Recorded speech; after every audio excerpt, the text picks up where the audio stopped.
आता आपण आहोत अशोक शंकरराव भोईर शेलार यांच्या घराच्या अंगणामध्ये आणि तुम्ही पाहत असाल इथे एक आपण रोप लावलेला आहे। सकाळी अशोकदादा दरवर्षी पहाटे हे रोप लावतात आणि गावातील बरेचसे ग्रामस्थ येतात आणि हे रोप उपटून काढण्याचा प्रयत्न करतात, पण त्यांना ते उपटून निघत नाही। तर यामागचं कारण काय, तर आज आहे बलिप्रतिपदा आणि बळीराजाचं प्रतीक म्हणून हे रोप लावलं जातं। सकाळी शेतकरी पहाटेच्या सुमारास कणिकेचा दिवा घेऊन शेतामध्ये जातात, बांधामध्ये खड्डा करून तो दिवा लावला जातो आणि तिथून रोप आणून हे अंगणामध्ये लावलं जातं। तर आता खरीप पिकाचा हंगाम सरून रबी पीक येणार आहे आणि त्याचं प्रतीक म्हणून हा दिवा लावला जातो।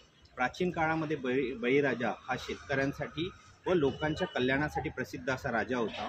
फारच लोककल्याणकारी राज्य होतं, पण श्री विष्णूंनी वामनाचा अवतार घेऊन त्याच्याकडे 3 वर मागितले होते। त्याला 3 पाऊल जमीन मागितली, त्यामध्ये त्या 1 पाऊल त्यांनी स्वर्गावर ठेवलं, दुसरं पृथ्वीवर ठेवलं आणि तिसरं पाऊल ठेवायला जागा नव्हती। तेव्हा बळीराजाने सांगितलं की माझ्या डोक्यावरती तिसरं पाऊल ठेवा आणि श्री विष्णूंनी वामन रूपामध्ये त्यांच्या डोक्यावरती पाऊल ठेवून त्यांना पाताळ रूपेत पाठवलं आणि त्यांच्या या वृत्तीवरती प्रसन्न होऊन विष्णूने त्यांना वरदान दिलं की दरवर्षी कार्तिक अमावस्येच्या दुसऱ्या दिवशी तू पृथ्वीवरती येतील आणि लोक तुझी पूजा करतील।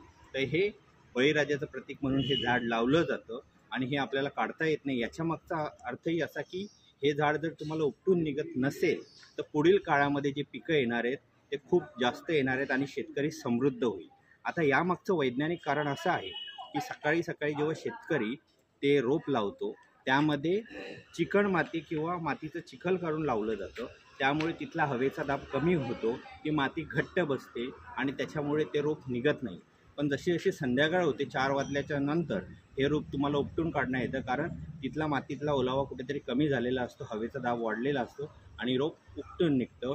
हे वैज्ञानिक कारण आहे, पण त्याच्या अगोदर जे मी तुम्हाला कारण सांगितलं ते फार महत्त्वाचं आहे। भारत हा कृषीप्रधान देश आहे आणि इथे आपली प्रत्येक संस्कृती, प्रत्येक सण हा शेतकऱ्यांशी निगडीतच आहे। दिवाळीची सुरुवात वासुबरसानी होते, जिथे गाईला वासराला नैवेद्य दाखवून दिवाळीची सुरुवात होते आणि बलिप्रतिपदेच्या दिवशी झाडांची आपण पूजा करतो।